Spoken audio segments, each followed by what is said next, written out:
Hi everyone, it's Will with the Grand Duke Dmitri Diary series. I'm in a new location here, an alcove on the first floor with all of these wooden cupboards, built-in cupboards for storing linens and things like that. It's a bit of an odd shot, isn't it? You can see the door to one of the patients' or guest rooms behind me, and of course there's a potted plant right next to me, and I'm sitting in front of a window that shows the patient's exercise area.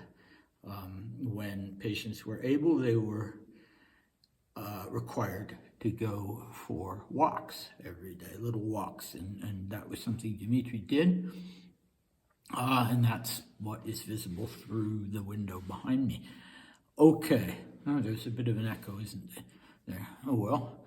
So we're up to 25th April. Our recap for the 24th was just kind of a strange juxtaposition of two people.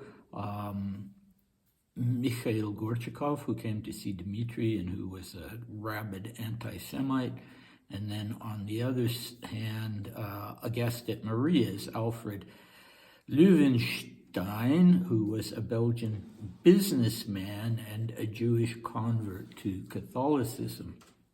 So one thing that I didn't really mention yesterday, but that I thought was interesting, was that Leuvenstein had just gotten back from a trip to Africa, and Dmitri was kind of envious for, I'm not surprised about that he was envious of the son, because he always felt much better psychologically when he was in the sun. And what surprised me was that he seemed to long also for the open space. He cited both open space and sun, and he was such an urbanite that actually surprised me. Anyway, our cast for today is fairly large. We have the reappearance of Galevsky, a mention of Kirill, Axel Vichfeld, and a new person, Countess Vorontsova. We also have Maria, of course, Dmitri's touchstone. But we don't have Coco today. This is the first day the first day since he and Coco got back from their trip together to the south of France. So one end of the spectrum, if you have Maria on one end and Coco on the other end, and those were the two sort of bookend women that kept Dmitri, kept him content, I guess you could say. They were, one end is missing there. Always interesting to me also the little get-together where they went and saw the gypsy choir and then went out to the Ritz afterwards with Russian friends.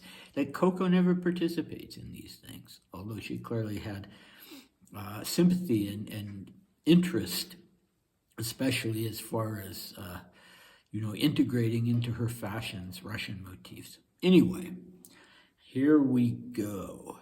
25th April 1921. Ooh, I'm in a slant here. How did that happen? Oh, I don't know. I guess it's not important. 25th April 1921, a Monday, Paris, 76 Rue Miromesnil.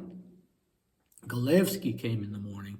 It turned out that the rumors about some Russians going over to Kirill's side in a state of monarchical ecstasy were greatly exaggerated. Oh well, there's something so childish in the very phrase going over to Kirill. I really feel awkward just mentioning it here. I have such a deep conviction that it can't have any significance at all, whether this one or that one goes over to one side or another, that it's simply repulsive to talk about. Russia exists, and we will believe that it will be a monarchy and leave the rest to fate to decide. I dropped by Maria's for a minute, then went to St. Cloud to have lunch with Vichfeld. Afterwards, I played golf. My game was beneath all criticism. Around 5 o'clock, Axel Vichfeld, drove me to Irina Lazareva's. She is now Countess Vorontsova. She lost her husband to typhus a year and a half ago. Irina is absolutely the same as she was before, except that her face and figure have changed. She's aged a little. At 7 o'clock, I went home and then had dinner at Maria's. I went to bed early. Okay, so there's this still, if not Dmitri himself, people perceiving that there is, or perhaps even should be, this competition between Dmitri and Kirill for who's going to be the emperor in exile. So, Dmitri is assuring us that he's not playing this game. It's childish. He doesn't even like to talk about it, and it's not important because fate is going to decide, so he's just not playing this game anymore. And, he's really expressing himself as a fatalist these days.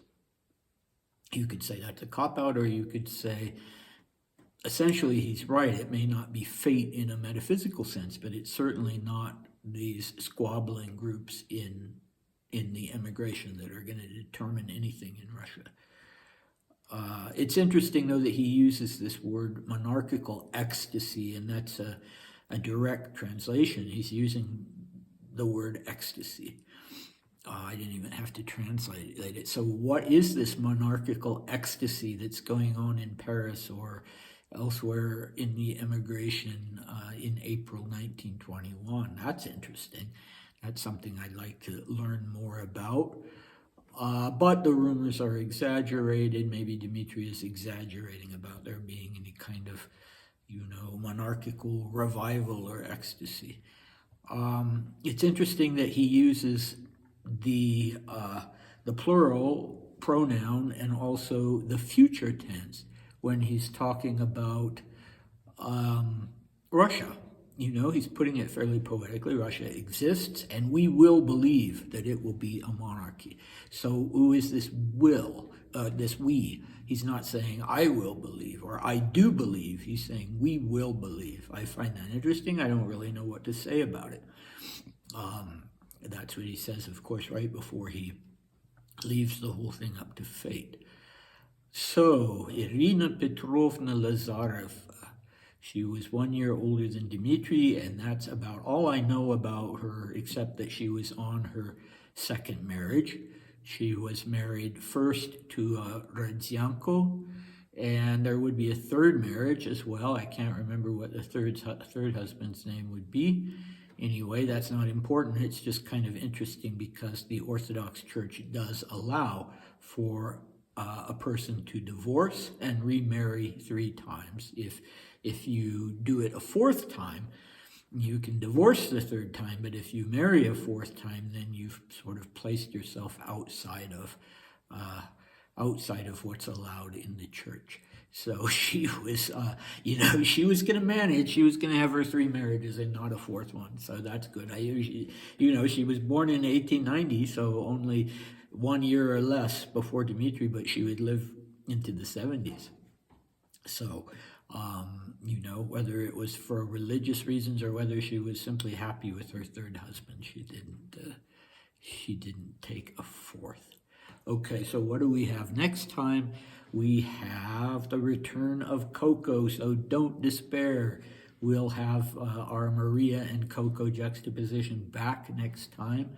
And it's Dmitri actually goes to church at his own initiative. It's Holy Week, and he goes and does that, and he there's an interesting little side account of where in the church he goes with Maria and Gulia, who happened to be there.